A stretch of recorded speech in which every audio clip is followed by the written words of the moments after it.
Yo, what's up guys? It's Wizard Crasx coming to you with another Clash of Clans episode, and today I have a very special episode for you guys because I will be sharing how I farm gold and elixir. This is my strategy and it's a very cheap, very efficient one, so it works great. And for the first time today I'm going to be sharing it with you guys. Okay, so first things first, what troops do you need to train? Okay, what you should be training is archers and goblins. Have 2 barracks going with archers non-stop, 2 barracks going with goblins non-stop, okay? I have level 6 and 5 troops. If you have level 7 troops, that's awesome. If you have lower level troops, that's fine too. It works all the same, okay? Next, what you want to do is you want to find a base where all of the gold and elixir collectors are full, okay? Try to look for players that haven't been on the game for a while and they let their collectors fill up, because collectors are very easy to get to and they give you a lot of loot, so look for that. Today, so I don't waste your time, I'm going to be showing you replays of 2 recent attacks that I personally did, okay? And so let's go over to my attack log. Attack log. Okay, as you can see, all my raids recently have been using just goblins and archers, and I'm really serious, this strategy works amazingly, okay? Alright, so let's go over to this replay right here and go step by step through it. As you can see, the opponent has a lot of resources and they're all in the collectors. So what I did is I just set out a few archers on the side to go for the easy collectors, okay? And then I had them take out some army camps. I let out a few goblins to get through that wall real fast and get to those collectors, which as you can see they did no problem. Alright, moving on.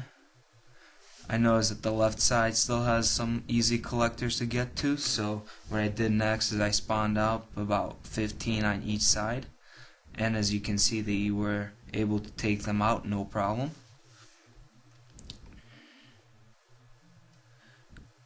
Now I noticed that I was running a little low on archers, so what I decided to do next is I decided to spawn some goblins. As you can see, I wanted them to go for all 3 of those collectors right there, so I spawned out about 25 of them so they could get through those walls real fast, and then I spawned in the rest so that they can get to the other 2 collectors, which as you can see are full.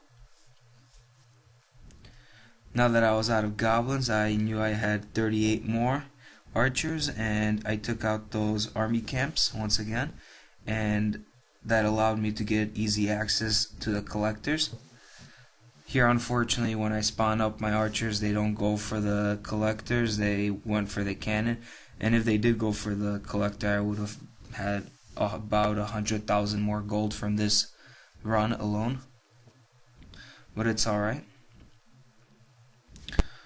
Boom, so as you can see, we took basically 90% of my opponent's loot, which is great for me considering I only had to spend some around, I don't know, maybe 50,000 elixir on training these troops.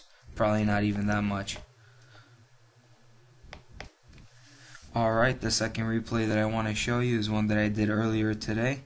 Come on, there we go. It's the first one right here. You'll notice I also used my barbarian king and archer queen for this one. That's basically because I want the king tanking some damage and the queen doing some damage. Okay, it helps a lot, especially if there's defenses that are being very annoying. Well, let's check it out. This player had very weak walls, as you can tell, so I did is I just tested him out a little bit. You'll notice I'll drop 2 goblins right there to test out if he has a giant bomb or not, and he didn't.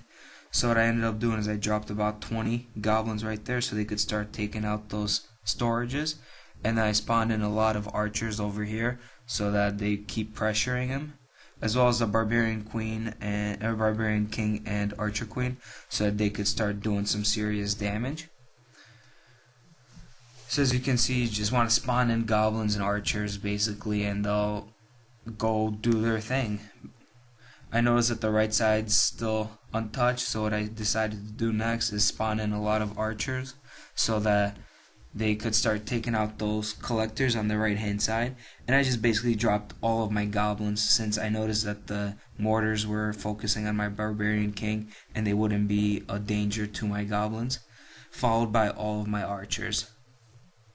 So now that the goblins took out the whole right side, my archers basically lean more towards the left side, and as you can see, they're going for that last elixir collector. Okay, all the while my queen is doing some damage on the town hall, and as you can see, we've 75%ed this base without even trying, basically.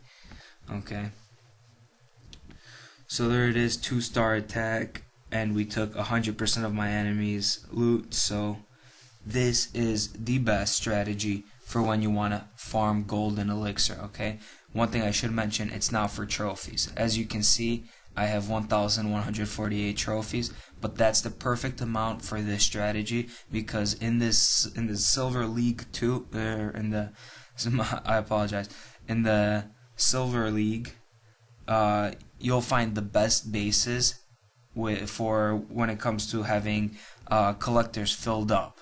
Okay, because in the Silver 2 League, players don't really care, so they're usually weekend players. That's what I like to call them. Alright, so if you guys like this video, please give me a thumbs up. Please comment on it if you have any questions about the strategy, or maybe tell me about some of the strategies that work for you guys. Alright guys, take it easy, comment, like, share, whatever, and until next time, keep on clashing. See ya.